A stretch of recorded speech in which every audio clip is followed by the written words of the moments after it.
Quelle meilleure façon de comprendre un patient obèse que de se mettre dans sa peau? Les stagiaires enfilent donc un costume qui mime une obésité de 200 kg, même s'ils n'en pèsent réellement que 17. Dès les premières minutes, on comprend la difficulté à s'habiller, à se mouvoir et à marcher. Dans la rue, il faut également se confronter au regard des gens. Est-ce que vous faites plus grand, monsieur? Taille 70, c'est possible de commander? Non, mais je dis ça en blaguant, mais ça ne retrouve pas ça. Ah, c'est vrai? On peut pas commander? Ah bon? Comment on aura la chance? Comment je fais? Il faut dégonfler. Se mettre à la place d'un obèse doit permettre à ces stagiaires, infirmières, aides-soignantes ou brancardiers de changer leurs pratiques. Car une étude du CHU a montré que 22% des patients hospitalisés étaient en situation d'obésité.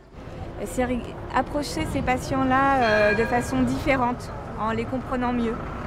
Donc en veillant à s'adapter à leurs capacités, en étant peut-être moins pressé de leur faire faire certaines choses, en se rendant compte finalement que chaque geste est difficile.